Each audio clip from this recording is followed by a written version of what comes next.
ஸ்ரீமடம் உலகின் ஒரே விஸ்வரூப விஷ்ணுமாயா சாத்தன் மடம். ஜோதிட உலகின் சூப்பர் ஸ்டார் பிரம்மஸ்ரீ ராம்ஜி சுவாமிகள் அழைக்கிறார். ஸ்ரீமடம் வாங்க, சந்தோஷமா போங்க. எதையோ ஒன்று சொல்ல போக ஏதோ ஒரு பாட்டு ஏதோ ஒன்று கன்வே ஆகி ஓப்பனாக மாட்டிக்குவீங்க. மனசுக்குள்ளே காதல் வந்துச்சா வந்தல்லே வந்து அப்படியே அமைதியாக போயிடணும். அதுக்கப்புறம் கதையை அப்புறம் பார்த்துக்கலாம். மகர ராசிக்காரர்களுக்கு அன்னைக்கு ராசியில் செவ்வாய் டெரர் கார்டு, பாதகாதிபதி செவ்வாய் எதை பார்ப்பானோ அதை கெடுப்பான். ஜாக்கிரதையா பேசுங்க. அன்றைய தினம் நீங்க லவுட் ஸ்பீக்கர்ல தான் அவங்க பேசுறாங்க தெரியாம பேசிடுவீங்க, எதையாவது ஒன்று பண்ணிடுவீங்க, அப்படியே மாட்டிப்பீங்க. ரெட்ரோ ஆன்மீகம் நேயர்களுக்கு வணக்கம். இன்னைக்கு நம்ம யாரை சந்திச்சு பேச போறோம்னா மகரிஷி பிரம்மஸ்ரீ ராம்ஜி பரமஹம்சர். வணக்கம் சார். வணக்கம். எப்படி இருக்கீங்க? நல்லா இருக்கேன். ஸோ அடிக்கடி நம்ம நிறைய விஷயங்கள் பார்த்துருக்கோம். குரு பயிற்சியை பற்றி பேசியிருக்கோம், சனி பயிற்சியை பற்றி பேசியிருக்கோம், பயிற்சி நிறைய பயிற்சி, தசாபுத்தி கோச்சாரம் அது இதுன்னு எல்லாமே பேசியிருக்கோம் சார். ஒரு வித்தியாசமாக காதலர் தினத்தை பற்றி பேசுவோம். வருகின்ற காதலர் தினம் 12 ராசிக்காரர்களுக்கும் எப்படி இருக்கும், எந்தெந்த ராசிக்காரர்கள் எப்போ போய் லவ் சொல்லணும், எப்படி போய் லவ் சொல்லணும், சொல்லலாமா சொல்லக்கூடாதா? இதில் நான் ஒரு கேள்வி கேட்குறேன் சார், பொதுவாக கேட்குறேன். எந்தெந்த ராசிக்காரர்கள் காதலை சொல்லலாம், எந்தெந்த ராசிக்காரர்கள் காதலிக்கலாம், எந்தெந்த ராசிக்காரர்கள் காதலிக்கவே கூடாது அப்படிங்கிறத சொல்லுங்க. உலகத்திலேயே இந்த ஒரு பெரிய வாய்ப்பை கொடுத்த ரெட்ரோ ஆன்மீகத்திற்கே நன்றிகள். இந்த காதலர் தினத்தை நான் சொல்லாமல் வேற யார் சொல்ல போறா? ஏன்னா வருங்கால இளைஞர்களுடைய ஒரு துடிப்பு அப்படிங்கிறதா நான் என்ன கருதுகிறேன். ஒரு விஷயம் என்ன அப்படின்னா, காதலருக்கு வந்து இந்த நெருப்பு ராசிகள்னு சொல்கிறவங்களுக்கு அவ்வளோ சீக்கிரம்லாம் லவ் வராது. இவங்களுக்கு லவ் வந்தாலுமே அதை எக்ஸ்போஸ் பண்ணுறதுக்குள்ளே நம்ம பாடாப்படணும். ஆமாம், சிம்மராசிக்காரனுக்கெல்லாம் லவ் வந்து என்னத்த போய் என்னத்த அப்படிங்கிற மாதிரி. இப்போ மேசராசிக்காரங்க, சிம்மராசிக்காரங்க, தனுசு ராசிக்காரங்கெல்லாம் இன்பில்டாகவே லவ் பண்ணுவாங்க. ஆனால் அவ்வளோ சீக்கிரம் எக்ஸ்போஸ் பண்ண மாட்டாங்க. முரட்டு லவ்வாக இருக்கும் இவங்க. அதே மாதிரி ஸ்கூல் லவ்ஸ்லாம் இவங்க தான். இந்த காதல் வந்து பார்த்தீங்கன்னா ஒரே நேரத்தில் இந்த பக்கமும் அப்படியே இந்த தாங்கிருதானா தீரனா திருசா இல்லைன்னா திவ்யா, ரொம்ப யோசிக்க கூடாது அப்படின்னு நினைக்கிற ஆட்கள் 4 பேர் இருக்காங்க. இந்த பக்கம் மீனராசி, மிதுன ராசி, இந்த பக்கம் கன்னிராசி, தனுசு ராசி. இவங்களுக்கெல்லாம் கான்செப்டே கிடையாது. லவ்ல இருக்கணும், அவ்வளோதான். யார் கூட லவ்ல இருக்கோங்கிறதுல அப்புறம் சார், அது அப்புறம் அப்படிங்கிற மாதிரி விஷயங்கள் காதலிச்சுக்கிட்டே இருப்போம் அப்படிங்கிற மாதிரி. ஸோ இப்போ காதல் யாருக்கு பெரும்பாலும் வராது. பெரும்பாலும் பார்த்தீங்கன்னா இவர்களுக்கு வந்து இந்த கடகராசிக்காரர்கள், அதே மாதிரி துலாம் ராசிக்காரர்கள், மகர ராசிக்கு அவ்வளோ சீக்கிரம் இவங்க லவ் பண்ண மாட்டாங்க. காரணம் என்ன, அப்படி லவ் பண்ணாலுமே அது யாருக்குமே தெரியாது. அவங்களுக்கு ரொம்ப க்ளோஸான ஆட்களுக்கு கூட சொல்ல மாட்டாங்க. மனசுக்குள்ளே அந்த மாதிரிலாம் அவங்க பார்த்தீங்கன்னா ரொம்ப ரகசிய சீக்ரஸியோட மேக்ஸிமம் லெவல் இவங்க தான். அந்த மாதிரி. ஸோ லவ் லைஃப்பை பற்றி நிறைய சொல்லலாம். அப்படியே இந்த காதலர் தினத்துக்கு 12 ராசிக்காரர்களுக்கும் ஒவ்வொரு ராசிக்கும் இந்த காதலர் தினம் எப்படி அமையும் அப்படிங்கிறத பார்த்துடலாம். மனதிற்கு மிகவும் இனிய, உங்களது மனதிற்கு மிகவும் இனிய மகர ராசிக்காரர்களுக்கு இந்த காதலர் தினம் எப்படி அமையும்? என் மனதிற்கு மிகவும் இனிய மகர ராசிக்காரர்களுக்கு காதல் வரலன்னா வேற யாருக்கு வரப்போகுது? காரணம் என்ன அப்படின்னா, ஒரு விஷயம் என்ன அப்படின்னா, ராசியிலேயே செவ்வாய் பகவான் உச்சம் பெறுகிறார். இந்த நேரம் மகர ராசிக்காரர்கள் இந்த பிப்ரவரி 14 வர்றதுக்கு பதிலாக இந்த மகர ராசிக்காரர்களுக்கு கொஞ்சம் லேட்டாக ஒரு பிப்ரவரி 20 வாக்கில் வந்திருந்தா நல்லா இருந்திருக்கும் அப்படின்னு நீங்கள் நினைக்கலாம். என்ன காரணம்னா, 7 கூடிய சந்திர பகவான் 12ல் மறைஞ்சிருக்கார்.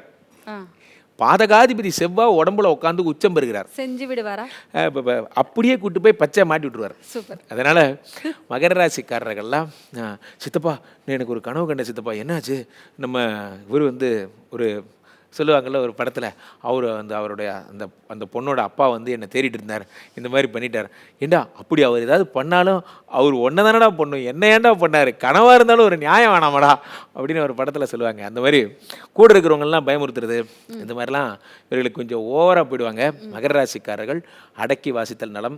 உங்கள் ரகசியங்கள்லாம் ரிவீல் ஆகும். காரணம் என்ன, ராசியில் இருக்கக்கூடிய செவ்வாய், நீங்கள் சும்மா இருந்தாலும் உங்கள் செவ்வாய் சும்மா இருக்க மாட்டார். பார்த்துடலாம், ஒரு கை பார்த்துடலாம். நான் இப்பயே போய் வீட்டுக்கு போய் தூக்கிட்டு வந்துட போகிறேன், இது மாதிரிலாம் பண்ணுவார்.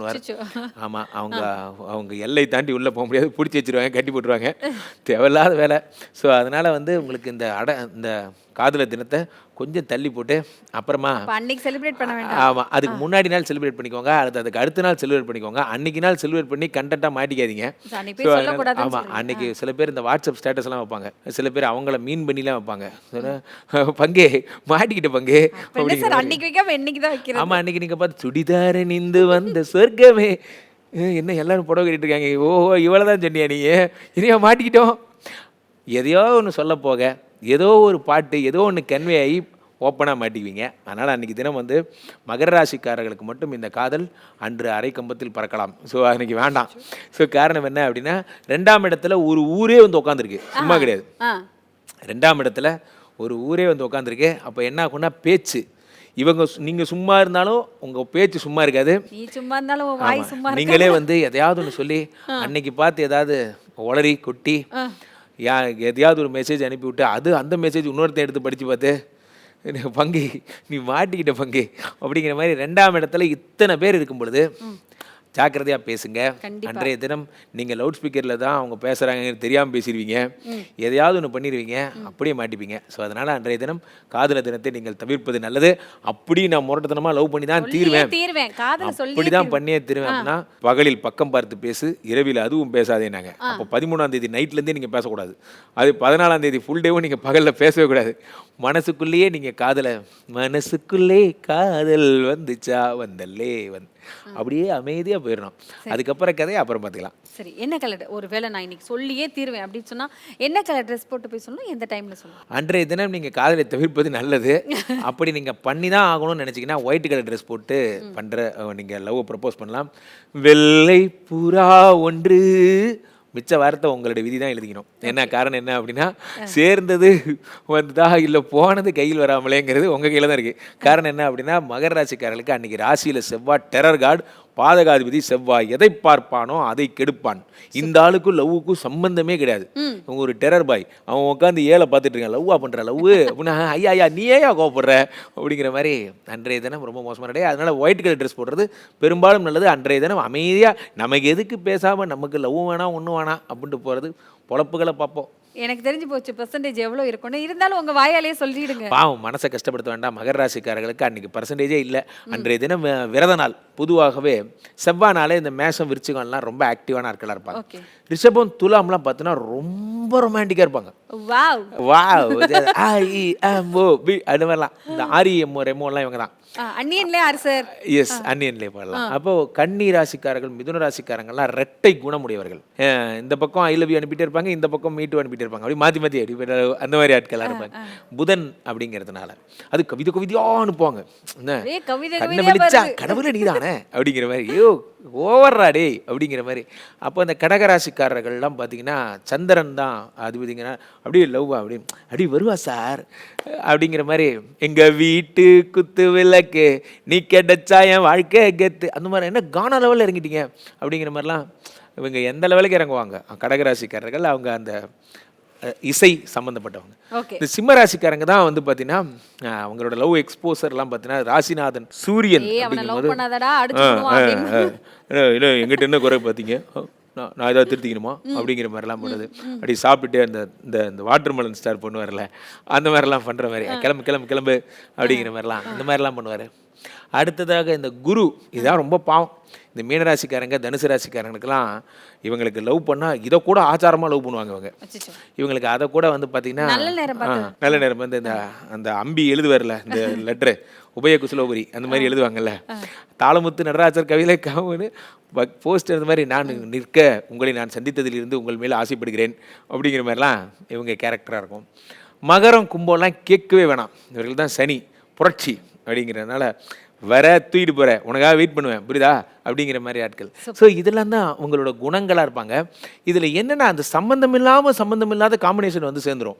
ஃபார் எக்ஸாம்பிள் மீனராசிக்காரங்க பொண்ணாக இருப்பாங்க, பையன் வந்து மேசராசிக்கார பையனாக இருப்பான்னு வச்சுக்கோங்களேன். இவங்க சம்பந்தம்லாம் பார்த்தீங்கன்னா ரொம்ப முரட்டுத்தனமான சம்பந்தமாக இருக்கும். அப்போ தான் வந்து அந்த போர்வை மூடிட்டு bus bus bus okay okay okay அதெல்லாம். அந்த நிறைய பேர் லவ்வில் பார்த்தீங்கன்னா இப்போ இந்த கும்பராசிக்காரங்க லவ்லாம் பார்த்தீங்கன்னு வச்சுக்கோங்களேன், பெரும்பாலும் பார்த்தீங்கன்னா இந்த ஐஷு லவ், குந்தவை, அவர் எப்போ பார்த்தாலும் ஐஸ்வர்யாவுமாவே இருக்கிறார். குந்தவை வந்து அந்த மாதிரி இந்த கதைலாம் அந்த எக்ஸ்ல மீட் பண்ணுறது இதெல்லாம் இவங்க வாழ்க்கையில் ரொம்ப சகஜமாக நடக்கும். Super super sir. இவர் எங்கள் வீட்டுக்காரர் ஃபர்ஸ்ட் அவ்வளோதான் லவ் பண்ணாரு அப்படின்னு அவங்க வீட்டிலேயே சொல்லுவாங்க. காரணம் என்ன அப்படின்னா இவங்க திருத்த முடியாது. ஸோ இப்போ டிக்ளேர் பண்ணி விட்டுறலாம் ஓகே அப்படிங்கிற மாதிரிலாம். ஓகே. ஸோ ஒவ்வொரு கிரகங்களுக்கும் இந்த மாதிரியான குணங்கள், ராசிகளுக்கான குணங்கள் இருக்கிறது. இதில் எந்த காம்பினேஷனில் என்ன கலர் பூ கொடுத்து எந்த காடை வேண்டிக்கிட்டு என்ன கலர் ட்ரெஸ் போட்டுட்டு பண்ணுறது. உண்மையிலேயே நாச்சியார் லவ் பண்ணியிருக்கீங்களா? பண்ணிருக்கேன் சார். ரொம்ப கஷ்டம் நாச்சியார், ரொம்ப கஷ்டம். இது நான் வந்து மனசுல இருந்து சொல்றேன். என் லவ்வை நான் ஓகே பண்ண படாப்பட்டேன். அதனால தான் இந்த ரசிகர் சந்திப்பேன். உண்மை என்ன அப்படின்னா எவ்வளோ பெரிய விஷயத்தை வேணா நீங்க சாதிச்சிடலாம். ஆனா ஒரு லவ்வை ஓகே பண்றது அவ்வளோ கஷ்டம். கண்டிப்பா பண்ணி பாருங்க, உங்களுக்கு தெரியும். அப்புறம் தெரியும் காதலர் தினம் எப்படி இருக்குன்னு சொல்லிட்டு 12 ராசிக்காரர்களுக்கும் இவங்களுக்கு சக்சஸ் ஆகும். இவங்க முரட்டுத்தனமா லவ் பண்ணுவாங்க, இவங்களுக்கு காதலே வராது, இந்த நாள்ல போய் 5 பேர்கிட்ட லவ் சொல்லி மாட்டிக்காத அப்படின்னு நிறைய விஷயங்கள் ரொம்ப அழகா சொன்னீங்க சார். இந்த மாதிரி இன்னும் வருடம் வர காதலர் தினத்துக்கு மக்களுக்கு எவ்வளோ ஜாக்கிரதையா இருக்கணும், யாரெல்லாம் ஜாக்கிரதையா இருக்கணும், மெசேஜ் எப்படி எடிட் பண்ணி அனுப்பணும் அப்படிங்கிறதெல்லாம் நம்ம சொல்லிக்கிட்டே இருக்கலாம். தொடர்ந்து பேசலாம். நன்றி. நன்றி. ஆனா ஒரு விஷயம் நேயர்களே, ஒன்று புரிந்து கொள்ளுங்கள். காதலுக்கென்று ஒரு தேவன் இருக்கிறான். நான் வாழ்க்கையில மனசுல இருந்து சொல்றேன். காதலுக்கென்று ஒரு தேவன் இருக்கிறான். அவன் நல்ல காதலை சேர்த்து வைப்பான். உங்கள் லவ் உண்மையிலே உண்மைனா நீங்க பிரிஞ்சிருந்தா கூட அந்த லவ் காட் உங்களை சேர்த்து வைப்பார். இதை என் அனுபவத்தில் சொல்கிறேன்.